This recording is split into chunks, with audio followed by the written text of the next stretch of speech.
Bien, c'est parti. Alors, cette vidéo est pour la L3IDS, le cours de programmation Python, et pour la séance numéro 9. Donc, je rappelle, je viens de faire la vidéo, enfin, je l'ai fait cet après-midi, la vidéo sur SciPy, voilà, pour faire des statistiques. Et dans la fiche de TD que je distribuerai, il y a une série d'exercices à faire, des exercices de statistiques, justement, et aussi des graphiques à faire, puisque dès qu'on manipule les données et qu'on essaie de faire des statistiques dessus, les graphiques est une partie très importante de l'analyse statistique. Très bien. Alors, la librairie qu'on va utiliser, c'est Matplotlib. Matplotlib, c'est la librairie de base pour faire des graphiques en Python, historiquement, en tous les cas. Alors, il y en a d'autres depuis, voilà. Mais je vais quand même sur Matplotlib parce que ça fait partie des choses qu'il faut savoir. Après, quand vous travaillez par la suite, vous pouvez faire des graphiques avec d'autres outils, bien sûr. Moi, c'est pas un problème pour moi, comme Seaborn, par exemple, qui est une librairie très bien. Exactement comme ceux qui ont manipulé R, on peut faire des graphiques avec les outils de base de R qui sont déjà très, très performants, très jolis. Mais il y a aussi des librairies performantes qui permettent d'aller plus loin, plus simplement peut-être aussi, comme ggplot. Vous voyez. Donc c'est bien la même idée ici. On va sur Matplotlib pour apprendre les bases, et après, voilà, soit vous l'utilisez réellement, parce qu'on peut faire des choses faramineuses avec, soit vous voulez utiliser des outils plus simples, plus faciles à prendre en main, comme Seaborn. Moi, ça ne me pose aucun problème. Très bien. Alors, Matplotlib, donc j'ai mis ici le site web. Il y a toute une série de documentation, justement, elle est assez pléthorique, la documentation, quand même. Il y a de quoi lire, si vous avez du temps, si vous avez du temps. Enfin, il faut trouver le temps pour le faire. Il y a vraiment des choses très intéressantes sur le site. Très bien. Alors, moi, je vais partir sur un exemple simple, toujours. Les exemples, c'est toujours mieux que les longs discours. J'avais toujours dit ça. Et je vais créer des données ex nihilo, très simple exemple, puis on va exécuter. Alors là, je suis dans Spider. J'utilise plutôt Spider ici avec vous en L3. Voilà, en M1, j'utilise plutôt le Jupyter Notebook, voilà, parce que ça sied plus à la manipulation, aux manipulations qu'on réalise en Master 1 dans le cours de Data Science. Voilà, mais bon, dans Spider, j'utilise Spider. Et dans Spider ici, j'ai une configuration qui ressemble beaucoup à celle de RStudio. Regardez bien, là, ici, c'est l'éditeur de code, là où je suis. Là, on a la sortie de la console. Voilà, je l'ai mis là, ici, parce que c'est plus facile de voir sur la longueur. Et ici, en bas, on a la sortie graphique. Elle n'est pas disponible par défaut, donc je l'ai fait apparaître ici. Ça ressemble beaucoup à ce qu'on a sur RStudio. Voilà. Et donc, le parallèle là, permet de bien comprendre le fonctionnement. C'est qu'on lance des commandes. Quand c'est des sorties textuelles, il sort dans la console. Et quand c'est des sorties graphiques, on va l'avoir ici dans la fenêtre graphique. Ici. Très bien. Alors, qu'est-ce qui se passe? On crée un petit jeu de données de 6 individus, 6 valeurs. Donc, je l'ai mis là, j'ai préparé le fichier en amont, voilà, et je mets le code. Voilà, je lance. Alors, particularité dans cette TD-ci, dans cet exercice, dans ce tuto-ci, c'est que je lance pas à pas. C'est-à-dire que j'écris du code, voilà, et je sélectionne ce code-là pour le lancer avec ceci, où le raccourci, c'est F9, vous avez vu. Alors, j'ai toujours eu des réticences à faire ça avec vous. J'ai toujours dit, il faut lancer le programme, il faut créer des programmes complets et lancer le programme complet avec le F5, c'est-à-dire celui-là. Voilà. Et dans cet exemple-ci, on va lancer pas à pas et on va quand même lancer une fois complètement pour voir qu'il y a des phénomènes qu'il faut bien maîtriser. Voilà. Donc voilà, hop là, voilà, j'ai le vecteur numpy qui est prêt. Voilà, print vecteur ici, j'ai les valeurs, il y a 6 valeurs. Très bien. Alors, je veux faire par exemple un bar plot, très simple, avec ces 6 valeurs-là. Qu'est-ce qui se passe? Je prends le code, j'ai préparé en amont le code parce que taper devant vous, là, c'est le genre de truc à faire des erreurs, ça. Voilà. Qu'est-ce qui se passe? Du package matplotlib, de la librairie matplotlib, j'importe le module pyplot. Je lui fais un raccourci pour ne pas avoir à manipuler un truc super long tout le long. Voilà. Donc PLT, c'est le raccourci que j'utilise pour accéder à pyplot de matplotlib. Très bien. Pour faire le bar, tout simplement, barplot, je fais appel à la méthode bar qui est là, tout simplement, et je lui passe ici un ensemble de valeurs, voilà, de 1 à nombre d'éléments plus 1, donc il va s'arrêter à la valeur d'avant dans les ranges, on est bien d'accord là-dessus, et le y. Voilà. Très bien. Fin du discours, regardons ce que ça donne. Et voilà. Il va tracer le graphique. Là, le range, c'est bien la partie qui est en abscisse, là, on voit bien les numéros. Très bien. Et ici, c'est les hauteurs qu'on a. Donc 10, 25, 36, ainsi de suite. Et donc, dans la fenêtre graphique, ce qui est intéressant, c'est qu'on a le graphique là et on a la liste des graphiques qui vont s'afficher ici. Voilà. Comme ça, on peut revenir dessus facilement. Comme dans RStudio, on peut revenir facilement sur les différents graphiques. Hein. La présentation est un peu différente, mais c'est la même. Dans la console, il vous dit maintenant, dans les anciennes versions de Spider, il mettait les graphiques directement dans la console. Cette fois-ci, il fait une fenêtre à part. C'est pas plus mal. Très bien. Alors, j'ai fait un bar plot. Admettons que je vais faire un bar plot où je mets des couleurs différentes selon que la valeur est paire ou impaire. Donc, qu'est-ce qui se passe? Voilà. Voilà le code proposé. Qu'est-ce qui se passe? Je crée une valable couleur qui prend la valeur soit aqua, soit lime. Aqua, c'est une sorte de bleu vert, et lime, c'est un vert très clair. Voilà, très bien. Donc, si le y est modulo 2 égale à 0, ça veut dire que la valeur est paire. Je mets la couleur, en fait, qui est aqua, voilà, et sinon, je mets la valeur lime. Très bien. Voyons les valeurs de couleur. F9, voilà. Alors, la première valeur, c'est 10, elle est paire, donc il prend bien aqua. La deuxième valeur, 25, c'est impair, il prend bien lime, ainsi de suite. Très bien. Ce que j'aimerais maintenant, c'est colorier les graphiques, là, les barres, selon donc la valeur, si elle est paire ou impaire. Bah, tout simplement, je fais directement PLT bar, range, voilà, et la même chose que tout à l'heure, et je rajoute une option supplémentaire qui est là, qui me dit les couleurs, voilà la séquence des couleurs. Du coup, il va colorier chaque barre selon la couleur qui apparaît ici. Donc, le premier élément, ce sera aqua, l'élément numéro 0. Ensuite, le second, c'est lime, aqua, lime, lime, aqua. Voyons ce que ça donne. Tac, voilà le deuxième graphique. On va bien. Hein. Là, on a le premier graphique. Là, on a le deuxième graphique. On va très bien. Je continue. Si je veux faire une courbe très simple, j'ai un autre outil pour ça, c'est plot. Alors, plot, il est assez multiple. Donc, regardons. Je fais un plot de Y tout seul. Tac. Voilà. Donc, je lance ici, je sélectionne F9, ou bien j'appuie sur la flèche qui est là. Hein. Voilà, on est d'accord. Voilà. Tac. Voilà ma courbe. Et ici, il met automatiquement donc l'abscisse. Il a mis 0, 1, il a mis les compteurs simplement de valeur. Et en Python, les compteurs commencent tout le temps à 0. On est bien d'accord là-dessus. Hein. Très bien. Donc là, il n'y a pas vraiment de commentaires à faire. C'est relativement simple. C'est là que je m'arrête. Regardez, je vais virer tous les graphiques. Là. Je vais virer tous les graphiques. Donc celui-là, je l'enlève. Là, je l'enlève, je l'enlève. Et je vais faire comme je le fais habituellement, c'est-à-dire que dans les parties précédentes de nos séances, c'est-à-dire que j'écris le code complet d'abord comme un programme, voilà, un programme d'ailleurs, voilà, et je lance complètement. Et on va voir qu'il va lancer donc les trois plots là. Hein. Il y a un premier plot, il y a un deuxième plot, il y a un troisième plot. Voilà, donc normalement il fait trois graphiques. Allons-y, hein, je vais lancer, paf, et met tout dans le même graphique. Vous avez vu, hein? Donc le graphique bleu, où tout est bleu foncé là, en fait il est en dessous de celui-là. Et donc, il a refait le graphique, il a écrasé, c'est pour ça qu'on ne les voit pas en réalité. Très bien. Donc, les trois graphiques, il a mis dans le même. Voilà.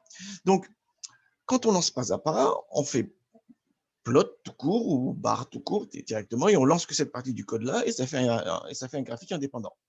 En revanche, si on lance une série de séquences de graphiques avec des plots, avec PLT, voilà, il met tout dans le même graphique. Pour forcer l'affichage du graphique, il y a une fonction, c'est plt.show. Je vais refaire la manip là. Voilà, donc je fais ici, plt.show. Donc show va forcer l'affichage du graphique. Alors, vous dites, mais pourquoi il insiste là-dessus? C'est pour ça qu'il ne faut pas écrire le code. C'est parce que vous me regardez, du coup, moi, hop, je fais des bêtises. Voilà. Alors, vous vous dites pourquoi pourquoi il insiste là-dessus? Parce que ça va nous permettre de combiner des graphiques. Hein. Là, je refais, hein, j'enlève ce graphique-ci, tac, voilà, et je relance le code complet. Et on a bien les trois graphiques. Donc, si on lance pas à pas, on fait des plt.bar ou plt.plot court et il affiche que la séquence de code qui est sélectionnée. Si on lance tout d'un coup et qu'on veut que les graphiques soient indépendants, voilà, il faut mettre un show donc systématiquement. Ça veut dire qu'on peut enchaîner des commandes de PLT, voilà, et mettre tout dans le même graphique. Par exemple, je veux faire des nuages de points, ensuite je vais faire une courbe et je veux faire, je ne sais pas, un truc différent, voilà, dans le même graphique. Il suffit de faire les séquences de PLT. Et à la fin, on fait les shows. Et donc, ce bloc de code-là, on peut le lancer. Et comme ça, on a une représentation très enrichie d'un seul graphique avec plusieurs éléments. Ça, on va l'utiliser par la suite. C'est vraiment très intéressant. Voilà. Alors, je fais un graphique, je continue dans mon affaire, là, tac, tac, je fais un graphique où je fais une ligne cette fois-ci et je fixe donc l'abscisse. Hein, donc, le Y sert d'ordonnée toujours et je fixe l'abscisse. Tac. Voilà, c'est le même graphique, sauf que vous avez vu, hein, j'ai fait un range de 2 à 14, donc 14 non inclus. Voilà, et on a bien 2, 4, 6, 8, 10, 12. Voilà, très bien. Alors, je vais rajouter un deuxième vecteur pour faire un nuage de points. Voilà, donc là, je rajoute un nuage de points, un vecteur x. Voilà, donc j'affiche les valeurs de x là. Tac, voilà. 1, 8, 15, 36 et tout ça. Et je fais un nuage de points. Paf. Très bien. Donc, on a un nuage de points, effectivement, qui est tout à fait standard, comme ce qu'on peut avoir dans plot avec R et tout ça. Là aussi, on peut faire plot, en fait. Je vais revenir là-dessus tout à l'heure. Ben, j'y reviens tout de suite, en fait. Donc là, je fais plot, et avec plot, on peut avoir des options sur différents éléments. Tac, voilà. Regardez, paf, là, je fais un plot, et ça fait pareil. Ça fait pareil exactement, sauf que là, j'ai la possibilité de choisir ce qu'on appelle le marqueur. Le marqueur, en fait, c'est le type de point qu'on va mettre dans le graphique. Donc là, typiquement, c'est un rond, et c'est bien ce qu'on voit là, c'est un rond, tout simplement, et la couleur par défaut, c'est ce bleu-là. On peut fixer la couleur, c'est ce que je fais ici. Là, je refais ici mon plot, tac. Et regardons bien, toujours le plot, en abscisse le X, en ordonnée le Y. Et là, c'est la couleur du marqueur, c'est G, c'est raccourci pour green. Et là, c'est le type de marqueur, c'est un rond. Allons-y, c'est bien ce qu'on voit là. On a maintenant toujours le nuage de points, voilà. Et on a bien le marqueur rond, voilà. Et on a bien la couleur verte. Si on veut une autre couleur, on peut faire comme ceci. Voilà, tac, hop là. Là, cette fois-ci, c'est rouge, la couleur que je vais choisir, et le marqueur, c'est une croix. Allons-y, paf, et d'accord là-dessus. Donc voilà, donc ça nous ouvre la porte à des choses très simples. Hein. Donc ici, tout simplement, j'ai deux vecteurs, un pour les valeurs en abscisse, y, x, c'est pour les valeurs en abscisse, y, c'est pour les valeurs en ordonnée, et on marche très facilement. Dans le bar, je n'avais pas besoin d'abscisse ordonnée, c'est pour ça que j'ai mis tout simplement ici un numéro standard et la valeur y pour la hauteur des barres. Bien, on continue. Alors, mon graphique, là, il est bien, mais il n'est pas terrible, on est bien d'accord. Ce serait bien de mettre des labels, voilà, et un titre, exactement comme sous R. Hein. On peut le faire très facilement. C'est là que c'est un peu bizarre. Ceux qui ont l'habitude de R peuvent être justement déroutés par ce mécanisme-là. Et justement, ça marche comme ça. C'est pour ça que j'avais insisté sur le show. Qu'est-ce qui se passe sous R? Dans le graphique en question, ici, dans la commande plot, j'ai une série d'options pour mettre les titres, pour mettre les labels en ordonnée, en abscisse, voilà, ainsi de suite. Très bien. Avec Matplotlib, voilà, on utilise un autre système. C'est que on exploite donc le fait que plusieurs commandes successives de plot, de pplot, vont s'inscrire dans le même graphique tant qu'on ne fait pas chaud. Si on l'exécute en bloc, si on l'exécute de manière individuelle, c'est pas vrai. Mais si on les exécute en bloc, voilà, il va mettre tout dans le même graphique et c'est le show qui va déclencher donc l'affichage du graphique. Voilà. C'est ce que j'exploite ici. Regardez. D'abord, je fais donc le scatter, mais pour l'instant, il n'apparaît pas. Ensuite, je fixe X label, donc c'est label en abscisse, Y label, label en ordonnée, voilà les étiquettes, voilà. Ça, c'est le type du graphique. Et une fois que ces 4 blocs-là, ces 4 lignes de code sont lancées en bloc, je fais le show à la fin. Donc, regardez bien comment je le lance. Hein. Je sélectionne bien ici les 5 lignes de code en même temps. On est bien d'accord là-dessus. Et donc, il va lancer les 5 lignes de code en même temps et il fait chaud à la fin pour faire apparaître le graphique. Voilà. Donc, soit avec ça, voilà, toujours, hein, soit le raccourci clavier F9. Moi, je vais faire avec ça typiquement. Et voilà. Et donc, effectivement, on a un seul graphique là. On a un seul graphique. On n'a pas 4 graphiques qui sont affichés, on est bien d'accord. Hein. Voilà. Donc, ça, c'est le scatter au milieu. Ensuite, ici en abscisse, j'ai le X label, j'ai mis abscisse. En ordonnée, j'ai mis le Y label et ensuite j'ai mis le titre. Et voilà. Donc, cette possibilité-là, elle est vraiment très, après coup, quand on comprend le mécanisme, elle est vraiment très intéressante, cette possibilité. Parce que ça veut dire qu'on peut mettre plein de choses dans un seul graphique et le faire afficher à la fin. Mettre des flèches, mettre tout un tas de choses. Hein. On peut mettre des flèches, enfin, des indications et tout ça. Je montrerai après des exemples, justement, où j'ai essayé de faire des graphiques intéressants pour illustrer, par exemple, des cours, des supports de cours, voilà, ainsi de suite. Alors, si on veut faire des nuages de points avec des couleurs différentes, voilà, tout simplement, on peut utiliser Scatter, voilà. Et on a la séquence de couleurs qu'on avait créée tout à l'heure. Hein.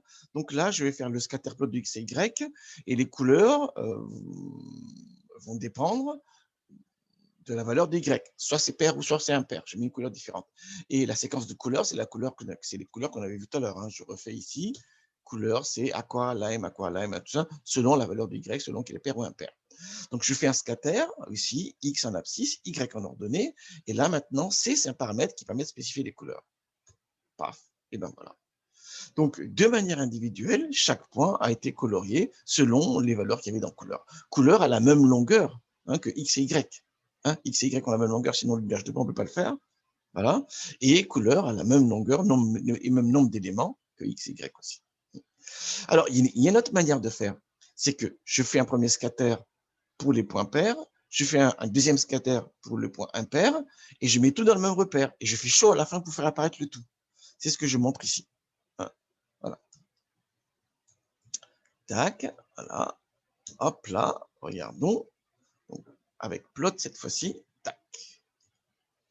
Regardez, je fais un premier plot. Dans le plot, je prends le X filtré sur les valeurs paires de Y. Et Y filtré également de la même manière. Et là, je dis, ça va être bleu, blue, voilà, et des ronds. Et je fais un deuxième plot, voilà, qui va s'inscrire dans le même repère parce que je vais lancer en bloc le code. Hein, voilà, pour ceux qui sont impairs, de X, enfin de Y, pour les X qui correspondent à Y qui sont impairs, et de la même manière pour les Y. Et cette fois-ci, je fais green, et le marqueur, cette fois-ci, c'est un diamant. Enfin, diamant, enfin, ça ressemble à un diamant. Très bien, et je fais le choix du tout. Zou, paf. Et vous avez vu, on a bien ici les points ronds, qui sont les points pairs, voilà. Et les points impairs, c'est les losanges, en fait. C'est pas si diamant que ça, finalement. Voilà, les losanges en vert ici. Oui, très bien. Donc, les deux commandes permettent de faire des choses différentes. Voilà. Voilà, donc c'est très riche en fait. Donc si on a des graphiques conditionnels avec, par exemple, je prends le cas des iris, hein, à mon avis, vous avez des graphiques à faire sur les iris, on m'a dit. je crois savoir, dans la fiche de DD. Bah, dans les iris, il y a 3 modalités, c'est les fameux fichiers de Fischer. Hein, voilà. Et dans les iris de Fischer, justement, il y a 3 types de fleurs. Il y a versicolore, virginica, ainsi de suite. Voilà. Et c'est tout ça, voilà. Et donc, du coup, là, quand vous allez faire le nuage de points et les colorier les points selon le groupe d'appartenance, bah, ce genre de choses, à mon avis, devrait servir. Très bien. Je continue, bah, je montre ici également. Justement, je vais dans cette idée-là, je crée une variable qui indique le groupe d'appartenance. Voilà. Donc, là, on a un groupe d'appartenance. Voilà, il y a 3 groupes possibles. Hein, voilà. Je ne sais pas pourquoi je fais cet exemple-là, on se demande à quoi ça va servir. Voilà, ID, voilà, j'ai un vecteur de valeur. De ces vecteurs de valeur-là, voilà, j'associe à chaque code la valeur, enfin, donc le type de couleur et de marqueur dans le graphique. Donc là, c'est bleu rond, ça c'est green avec une croix et R avec diamond, hein, alors forever, hein, voilà, red, très bien. Voilà, je lance ça également. Regardons ce qu'il y a dans ID couleur, je l'avais déjà lancé. Très bien, ID couleur. Et voilà. Maintenant, je vais relancer le graphique et je vais colorier. Donc ça, il y a 6 valeurs là-dessus. Hein. Donc le premier point, il appartient à la classe 1, par exemple, si on est dans le clustering hein, ou si on est dans l'apprentissage supervisé.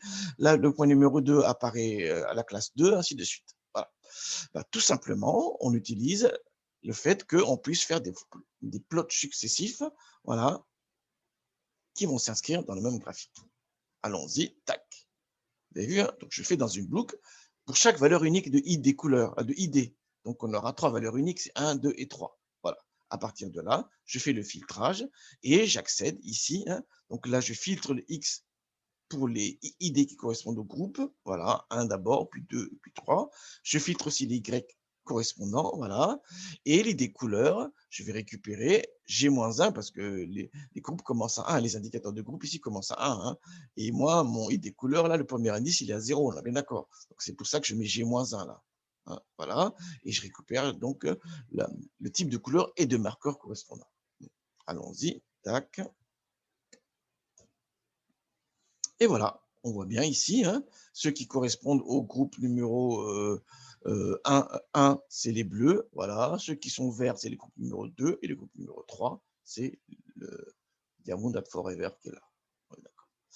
Et voilà, donc il y a des possibilités assez intéressantes, hein, assez enthousiasmantes même. Alors, maintenant, on va aller sur les histogrammes, hein, parce que apparemment, vous avez des exercices à faire sur les histogrammes aussi, et les histogrammes aussi conditionnels, hein, toujours cette idée des iris de Fischer avec des représentations graphiques, et les distributions, justement, on va faire des représentations sur les distributions. Alors, cette fois-ci, je vais générer un ensemble de valeurs suivant une loi normale, deux ensembles de valeurs suivant une loi normale. Hein, voilà, tac, je vous décris ça. Rappelez-vous, hein, dans la vidéo sur SciPy, j'avais montré comment générer des valeurs aléatoires selon une loi donnée, selon une loi qu'on s'est choisie qui est disponible dans la librairie. Hein, loi normale, ainsi de suite. Très bien, loi uniforme, voilà. Donc là, typiquement, je vais générer 100 valeurs d'une loi normale 0, 1. Voilà, la moyenne 0 et l'écart type égal à 1. Et je génère un deuxième vecteur toujours de 100 valeurs, voilà, avec une moyenne voilà, de 1,5 et un écart type de 1,5. Voilà, qui sera un peu égalé du coup. Hein.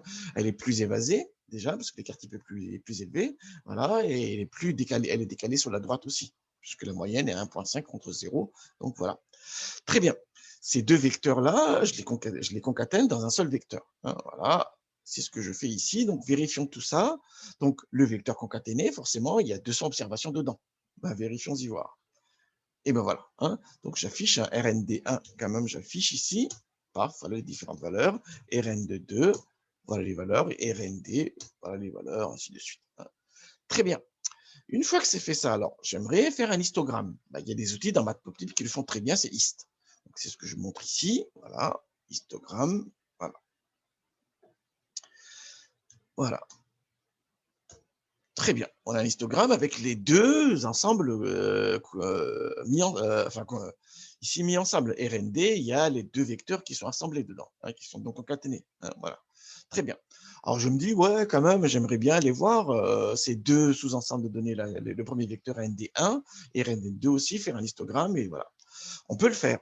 Alors là, ce qui est intéressant, c'est qu'on va le faire d'abord en deux graphiques. Alors, il y a une option très intéressante, c'est Subplot. Subplot permet d'intégrer une série de graphiques dans la fenêtre visuelle. Si je résume ça, voilà. Donc là, quand je fais Subplot de 2, ça veut dire que je vais mettre ensemble deux graphiques dans le même repère visuel, dans la même fenêtre visuelle ici. Voilà. Quand je fais Subplot de 2, en fait, j'obtiens deux pointeurs. Fig, c'est l'outil qui permet de piloter donc l'ensemble de la fenêtre visuelle entière, des éléments qu'on voudrait mettre dedans. Et Axe permet donc d'avoir accès aux graphiques de manière individuelle. Là, on crée deux graphiques qu'on met dans le même repère, hein, dans le même ensemble ici de la fenêtre visuelle. Donc, je vais utiliser Axe.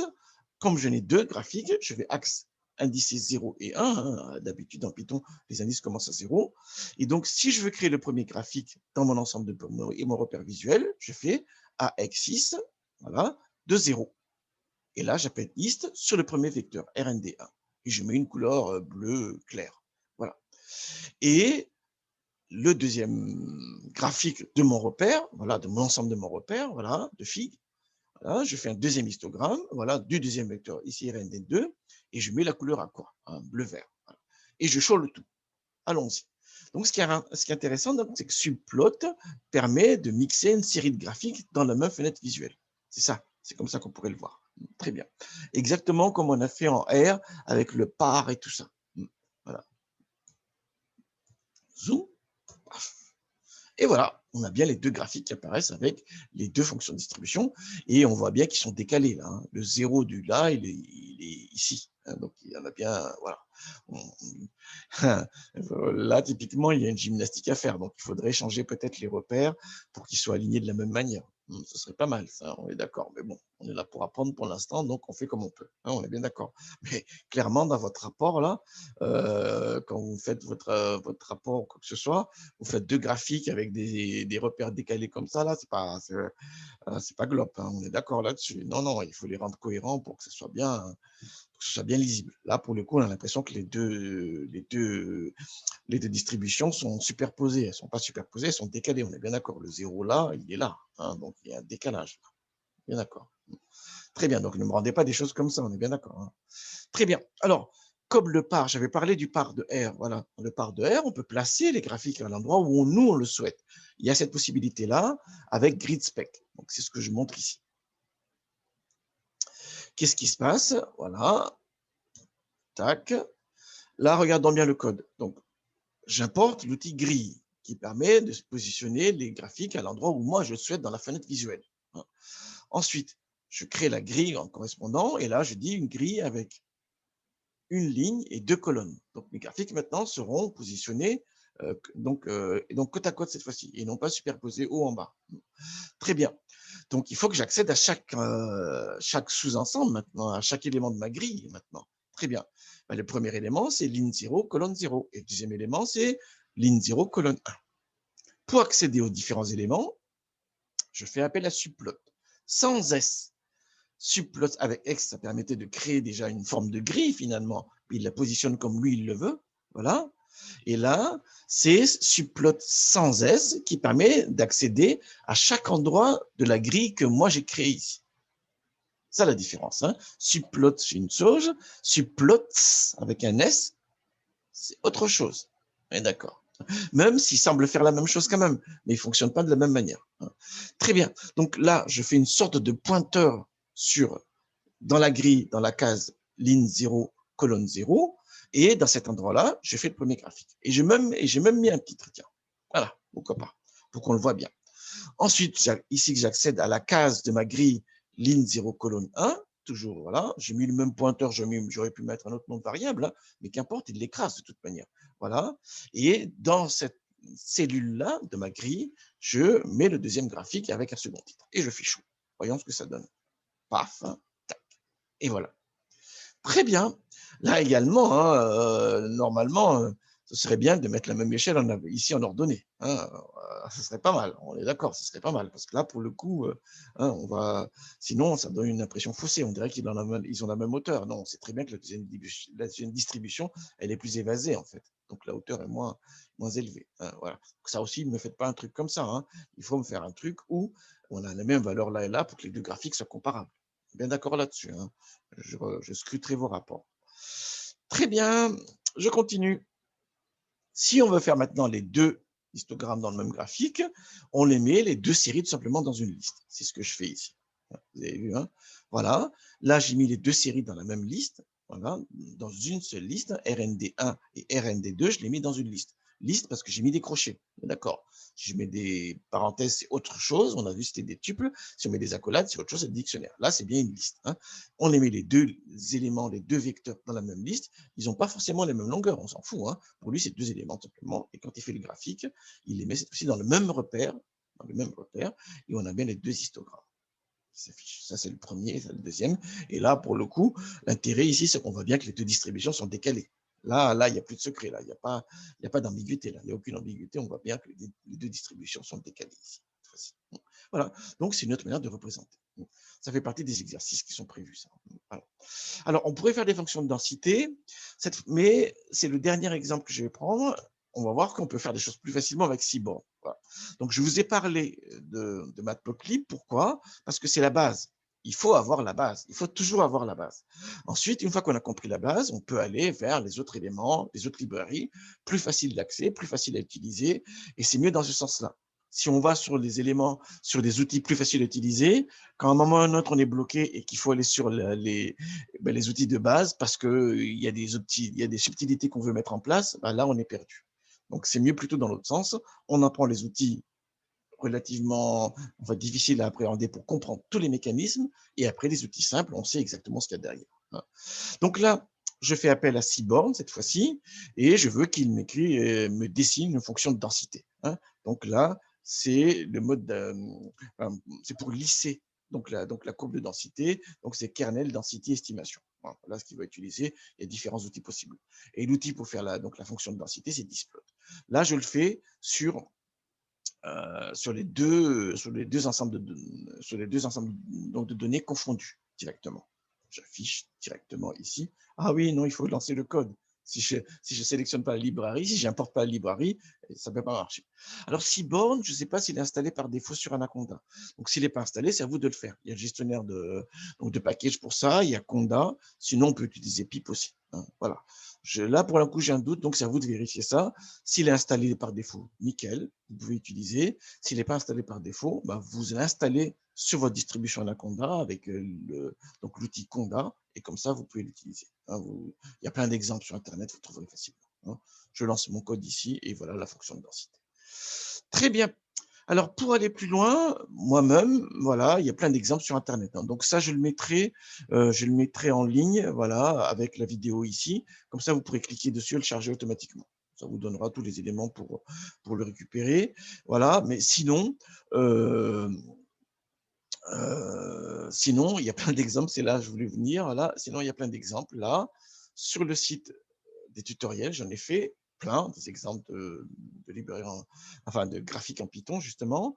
Et si vous voulez voir ce qui concerne Python, il suffit d'aller dans le label Python. C'est-à-dire que vous arrivez sur la page de garde, là, paf, et vous allez dans la catégorie Python qui est là, voilà, tac. Et quand vous êtes dans la catégorie Python, il y a tous les tutos que j'ai écrits en Python, justement. Et dans certains, il y a de nombreux graphiques. Je prends un exemple typiquement, c'est le livre sur la liste factorielle. Et justement, j'avais travaillé en Python, hein, je l'avais fait. Tous les exemples illustratifs, je les ai fait en Python. J'ai utilisé d'autres librairies aussi pour voir que c'est possible, enfin d'autres outils pour voir que c'est possible, hein, R, Panagra, et ainsi de suite. Voilà, mais là, pour le coup, j'ai fait la plupart des graphiques, la plupart des exemples, la majorité, tout le long d'ailleurs, j'ai utilisé Python. Donc, c'est ce qu'on voit ici. Et quand vous allez dans le livre, typiquement, je vous montre un exemple. Là, c'est un graphique où j'ai fait comme ceci. Donc, c'est un nuage de points. J'ai calculé le barycentre, je l'ai placé au milieu. Et ensuite, j'ai fait des traits du barycentre vers chaque point. Voilà. Donc, on voit que c'est un scatterplot, là. Hein, c'est un scatterplot. On a ici en abscisse, c'est la cylindrée des véhicules. En ordonnée, c'est la puissance. Voilà.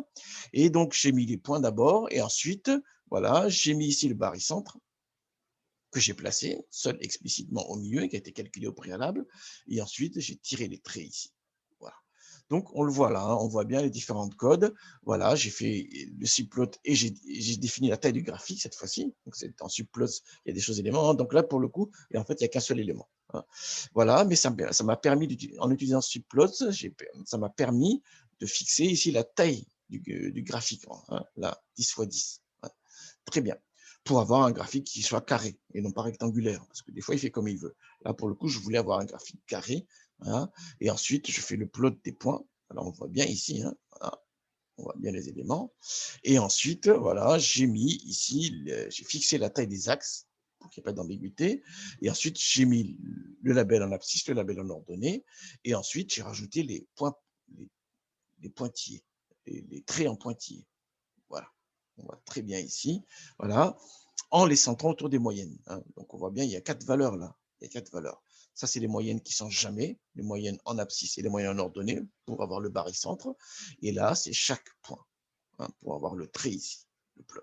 Et à la fin, j'ai rajouté du texte dans mon graphique pour marquer le barycentre G. C'est le point G qui apparaît ici, là. Il est bien là. Tac, je clique dessus. Voilà, voilà, voilà, voilà. Très bien. Donc, dans les exercices que vous aurez à faire, là, regardez bien les différents graphiques. Et donc, à partir du code qui est disponible en ligne, là, vous aurez tous les éléments pour pouvoir faire facilement, en vous inspirant du code que moi j'ai fait, vous aurez tous les éléments pour réaliser de manière relativement facilement les exercices qui sont demandés. Voilà, voilà. Moi, je m'arrête là. Tac.